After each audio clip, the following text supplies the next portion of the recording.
Noong unang panahon, may isang kuneho na kilala sa galing at bilis tumakbo. Palagi niyang ipinagmamalaki ang sarili at minamaliit ang pagong dahil sa kabagalan nito. Isang araw hinamon ng kuneho ang pagong sa isang karera. Sa simula ng takbuhan, mabilis na mabilis ang kuneho. Sa sobrang kumpiyansa, naisip niya magpahinga dahil sigurado na siyang mananalo. Samantala ang pagong ay dahan-dahan pero tuloy-tuloy, hindi huminto, hindi nagmadali, basta't nagpatuloy lang. Habang natutulog ang kuneho, patuloy ang pagong sa paglakad. Nang magising ang kuneho, huli na ang lahat.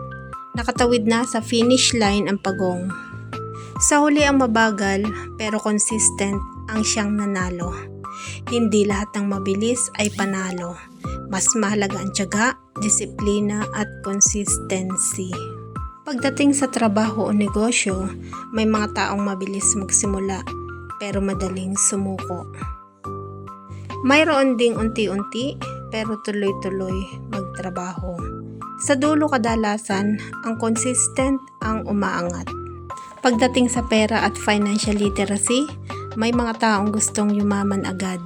Pero ang tunay na yaman ay galing sa regular na pag-iipon at tamang pag-i-invest. Kahit maliit, basta tuloy-tuloy. Sa pangarap, hindi karera ang buhay. Hindi mo kailangang mauna. Ang mahalaga ay hindi ka humihinto. Mas okay ang mabagal na umuusad kaysa mabilis na tumitigil. Maging pagong ka sa buhay. May direksyon, may tiyaga at may disiplina.